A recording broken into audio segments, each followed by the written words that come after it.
Chers parents, ne culpabilisez pas parce que vous êtes les meilleurs du monde. Votre patience est mise à rude épreuve. Cette impression que vous avez tout raté, le stress d'apporter le meilleur pour vous faire envoyer balader, vous sentir dépassé, ringard, jugé, au moindre conseil, à la petite phrase anodine vécue comme une injonction. On dit que vous êtes gênant si par malheur vous osez chantonner dans la voiture ou si vous portez un pull un peu coloré. En bref, on frôle la dictature. Pendant ce temps, en terre adolescente, on vit sa meilleure vie. Bien sûr, la réalité est tout autre. Cette période est instable, à durée variable, plus ou moins bien vécue, amorcée, appréhendée. C'est aussi malgré les apparences trompeuses une effrayante période de solitude, coincée entre la fin de l'enfance et le début de l'âge adulte, entre soif d'indépendance et peur de se planter, de décevoir, de se décevoir, de se plaire, mais très souvent de se déplaire. Je vous propose de partir en terre inconnue, au pays des adolescents. Je m'appelle Marilyn, j'ai 47 ans, j'ai une fille Julia qui a 23 ans. J'ai fait mon pèlerinage en terre adolescente lorsque j'ai pris un poste de vie scolaire au sein d'une grande structure de 1200 élèves de la 6e à la 3e. Très vite, je me suis sentie à l'aise dans ce vivier de jeunes. Durant 7 ans, je les ai aidés, aimés, confrontés, grondés, consolés, boostés, orientés, accompagnés et même parfois raccompagnés. J'ai été leur porte-parole auprès des adultes et le décodeur de pas mal de situations. Avec eux, j'ai découvert que la pédagogie ne fait pas tout, loin de là, qu'on peut être brillant et ne pas dépasser les 5 de moyenne, qu'on peut tout avoir appris par cœur et se saboter pour un mauvais regard dans les couloirs, qu'on peut s'échapper du collège pour un t-shirt taché à la cantine et craindre les moqueries de l'après-midi, ou encore que les critères de séduction ont vraiment bien changé. Que souvent, ils sont seuls à la maison quand ils se lèvent et même lorsqu'ils se couchent. Qu'un simple « ça va » peut éclairer une journée et que ce même « ça va » risque de déclencher une guerre. Qu'ils rient quand ils ont envie de pleurer et s'insultent pour exprimer leur gratitude. Dans ce laboratoire d'expertise improvisé, j'ai vécu des drames et des merveilles. J'ai tellement ri, d'eux et avec eux. Mais je me suis essentiellement formée à eux. J'ai appris leurs codes, leurs paradoxes et leur fonctionnement. Je n'ai pas essayé de coloniser leur territoire, mais plutôt de me fondre dans leur paysage pour mieux les appréhender et les guider. Ces humains en devenir, pleins d'espoir et de doutes, à la fois méfiants et si candides, bien jeunes et souvent déçus de tout, des adultes en général, trop exigeants et beaucoup trop injustes envers eux. Ces jeunes ont une forme de génie, croyez-moi, parfois de génie maléfique, toute une intelligence mise au service du mal, comme je leur répète souvent. Des stratagèmes, des petits mythos, des mensonges plus gros qu'eux, des mauvais coups et de très bons coups parfois, une solidarité sans faille ou un écart de loyauté, des rumeurs, des ragots, ou encore mettre 30 minutes à écrire des antisèches au lieu d'apprendre sa leçon et bien sûr se faire attraper, bref, un quotidien trépidant. Toujours pas rassasié de ces monstres gentils, j'ai poursuivi mes expériences en me focalisant plutôt sur la rupture scolaire, la phobie, les troubles de l'apprentissage, les enfants précoces et l'hypersensibilité. À savoir que tout ce qui fonctionne avec les enfants atypiques marche avec les autres, c'est plutôt le contraire qui coince. J'ai ainsi passé 3 ans au sein de l'association Zebra, qui est la seule structure en France à accueillir des enfants précoces en rupture avec la scolarité, où nous avons, en plus des activités proposées, créé une scolarité adaptée comme une forme de convalescence pédagogique. Par la suite, j'ai fondé mes propres structures qui s'appellent Partage, Cadre, Bienveillance, où nous accueillons des profils de jeunes particuliers qui ne sont pas adaptés à l'école classique, mais ne vont pas particulièrement mal, ou dont les plannings sportifs ou artistiques sont incompatibles avec l'institution. Enfin, depuis 8 ans, avec mon associé, qui est un homme, nous avons créé un cabinet de guidance parentale où, en regard croisé, mixte sur des thérapies brèves de 4 séances, nous accompagnons des familles à retrouver un peu de sérénité quand c'est le chaos. Ainsi, forte de mon expérience, je vous propose à travers des situations anodines du quotidien de décrypter ce qui se cache derrière la réflexion adolescente, car, et je le concède ici, ce n'est pas toujours évident à croire, mais ces jeunes réfléchissent, et même assez rapidement, pour mener leur petit monde en bateau.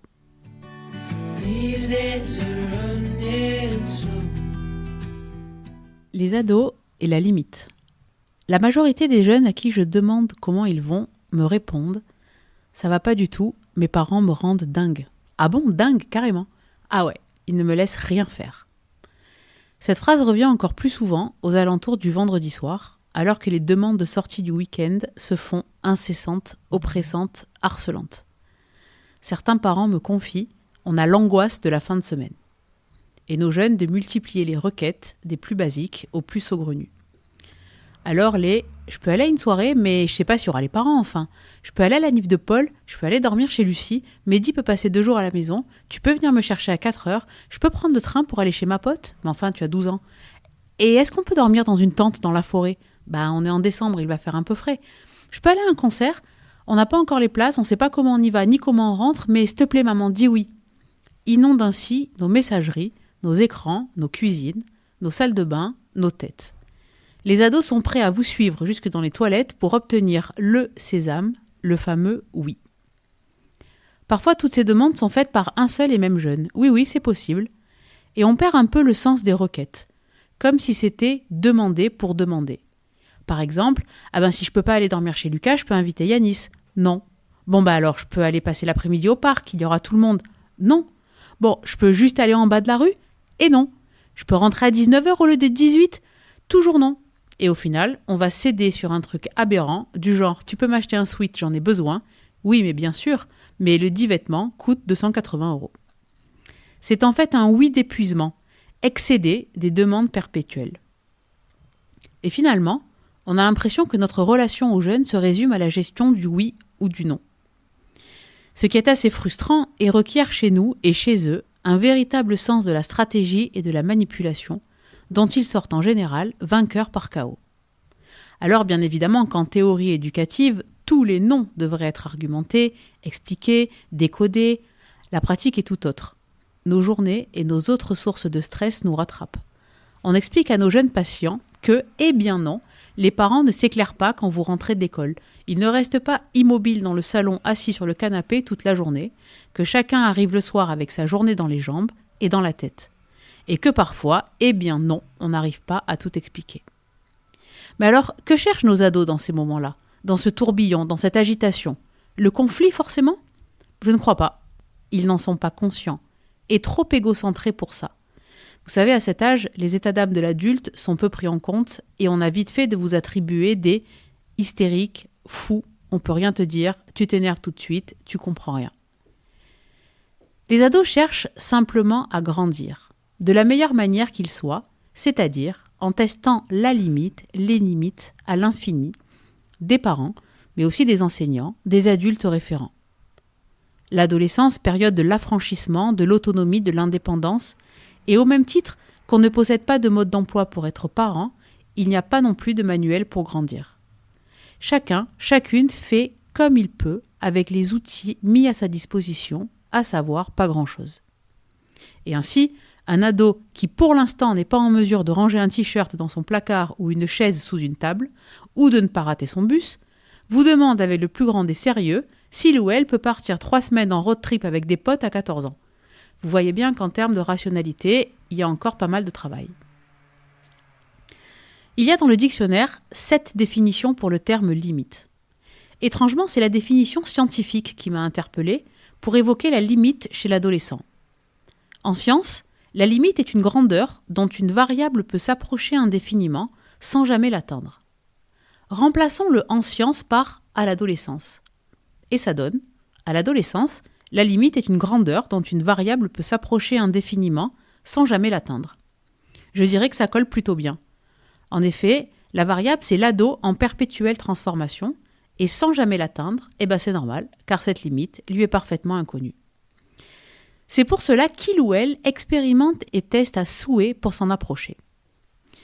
En effet, sorti des limites plutôt claires de l'enfance, imposées en majorité par les parents, l'ado, bien conscient ou encore parfaitement inconscient qu'il ou elle ne peut pas décemment vivre sans aucune limite, va par votre biais construire un nouveau schéma de lui-même.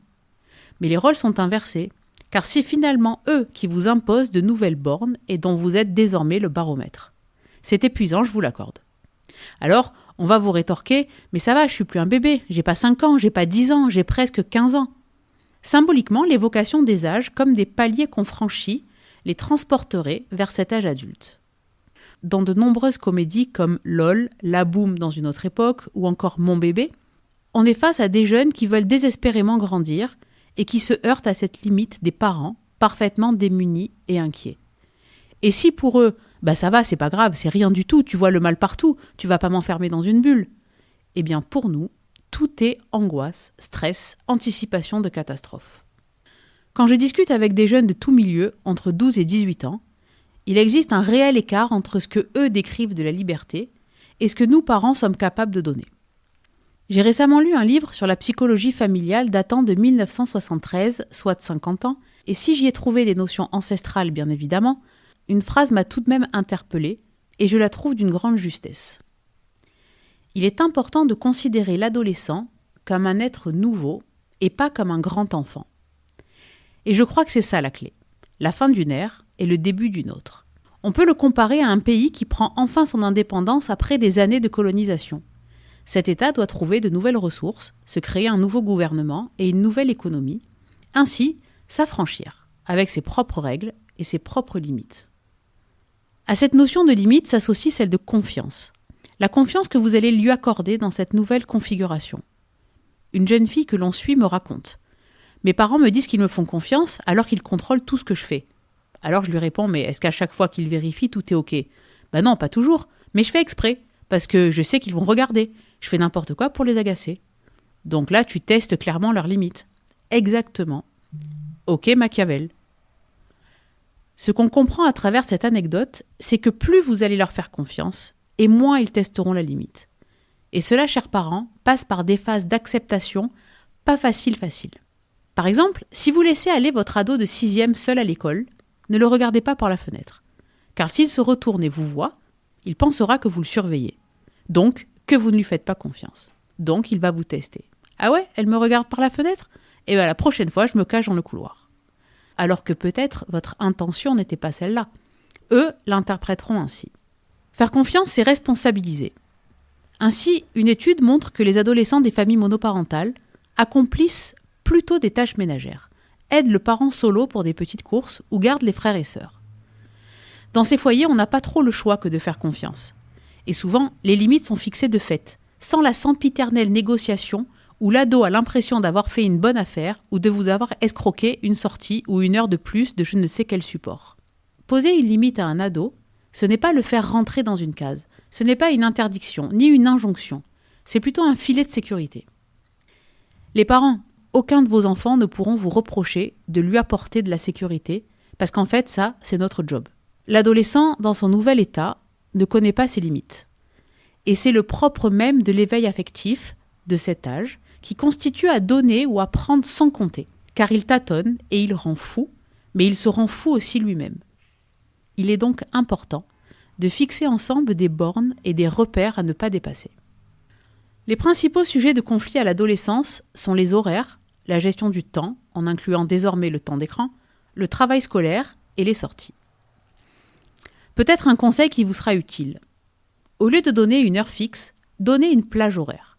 Tu rentres entre 16 et 17, entre 23h et minuit, tu bosses entre 1h30 et 2h, tu as entre 45 minutes et 1 heure pour jouer sur ton téléphone. Comme le propre du jeune, c'est de gratter, c'est plus difficile de grappiller du temps sur un créneau plutôt que sur un horaire.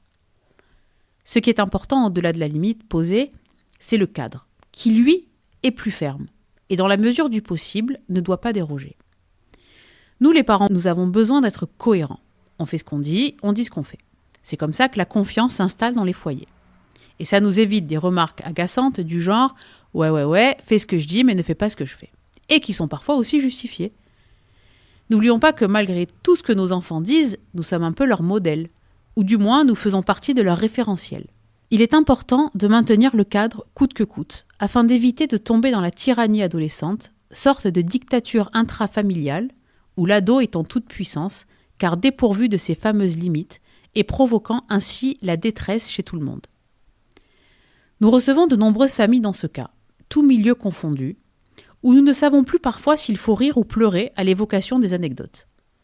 Par exemple, une jeune fille qui a besoin de la salle de bain le matin pendant 2h30, eh bien toute la famille se lève à 4h pour pouvoir se préparer avant elle, sinon c'est la crise. Ou encore un ado ne veut jouer à la play que sur le grand écran du salon, eh bien les parents sont reclus dans leur chambre dès 19h sous la menace de tout casser. Ou encore un autre qui ne supporte pas d'être réveillé, mais se lève à 14h car déscolarisé, et ainsi toute la famille doit vivre dans un silence monacal pour éviter les drames. Une maman est même allée acheter du cannabis à son fils car ce dernier, à la jambe cassée, ne pouvait pas conduire. Tout est vrai. Et ce qui est encore plus vrai, c'est que cette bascule peut s'opérer très vite. Les jeunes évoqués plus haut sont en fait très malheureux et rendent les leurs atrocement malheureux aussi, mais il s'est joué à un moment donné cette question de la limite. Alors, chers parents, interrogez-vous. Quelle est votre limite ? Quel est votre seuil de tolérance à ne pas dépasser en ce qui concerne vos ados ? Envoyez-moi vos réponses sur Instagram et on en parlera très prochainement dans un projet qui me tient à cœur. Notre rôle d'adulte, c'est aussi d'aider nos ados à réfléchir, à trouver leurs propres limites. Ils sont en pleine révolution psychique et physique. Ils construisent pas à pas l'adulte qu'ils ou elles seront demain. Les jeunes ont parfois du mal à gérer cette limite. Ils la mettent parfois très proche ou à l'inverse trop loin, ce qui revient à la définition scientifique du début. Nous avons créé avec mon associé un atelier pour la mission locale qui s'appelle « Premier pas en entreprise » pour les jeunes de 16 à 25 ans. Au cours des séances, nous posons souvent cette question. Et vous, qu'est-ce que vous ne supporteriez pas chez votre patron ou votre patronne ? Un jeune nous a répondu « Moi, s'il insulte ma mère, je m'en vais ». Et nous, de lui répondre « Mais enfin, personne ne fait ça, on n'insulte pas les gens ». Il n'a pas eu l'air convaincu, c'était sa limite à lui. Ou une autre, qui n'aurait pas supporté de devoir passer le balai dans un salon de coiffure parce qu'elle n'était pas son chien. Encore sa vision d'une limite. Il y a donc du travail à accomplir pour accompagner ces jeunes. À l'image des parents, les ados aussi ont leurs barrières à ne pas franchir sur des sujets brûlants, tels que l'amitié et l'amour par exemple, et leur lot de trahison, de coups bas, d'inconditionnalité, de fidélité ou d'infidélité. Mais aussi la sexualité qui questionne beaucoup la limite. Vient aussi la politique et l'environnement, où certains extrêmes peuvent se déclencher. On peut trouver nos jeunes obtus pour certaines notions et trop souples sur d'autres. N'oublions pas que l'adolescence, c'est l'âge de la révolte. Avoir une lutte, ça les construit et les rend importants. C'est bien de respecter ça aussi. Dans tous les cas, lorsqu'on discute avec des jeunes, collectivement ou en individuel, on leur explique que la limite, c'est ce qu'ils sont prêts à accepter de l'autre, d'une situation ou d'eux-mêmes, sans se déplaire, sans être dérangés. Et que de manière irrationnelle, il se passe toujours quelque chose dans le corps et dans la tête au point de bascule. Écoutez-vous. Ne cédez pas à la pression du groupe ou de la personne en face. Faites-vous confiance. Et quand vous identifiez que c'est le moment de dire non, c'est que votre limite est là. Elle s'ajustera en fonction de votre parcours de vie, mais elle sera toujours là, comme un garde-fou, et vous êtes votre propre garde-fou. C'est important que les jeunes sachent l'identifier. Et vous, les parents, vous devez en parler avec eux. C'est important qu'ils arrivent à ne pas subir l'autre. C'est important qu'ils parviennent à se libérer d'un carcan, et tout ça sans culpabiliser. Alors, chers parents, ne culpabilisez pas non plus, parce que vous êtes vraiment les meilleurs du monde. Je vous remercie de votre écoute et je vous donne rendez-vous vendredi 30 mai pour sûrement un épisode familial que vous pourrez écouter avec vos ados sur l'éducation aux réseaux sociaux. Je vous dis à bientôt.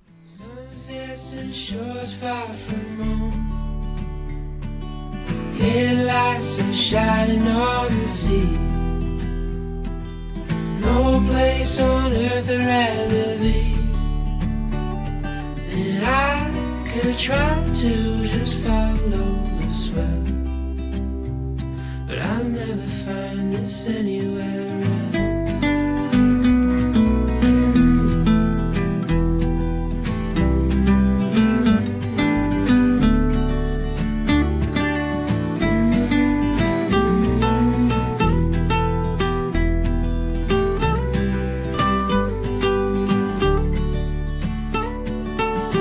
To all those places on the wall, and none come close to this, I'm sure. You try to say the sunrise the same, but tell me, have you ever danced in the rain? And I could try to just follow the swell, but I'll never find this anywhere else.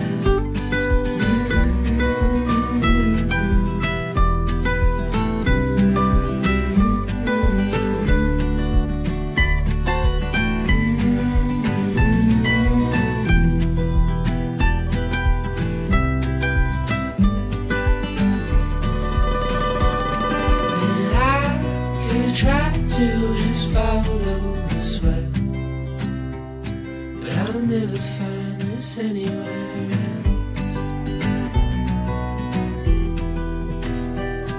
I'll never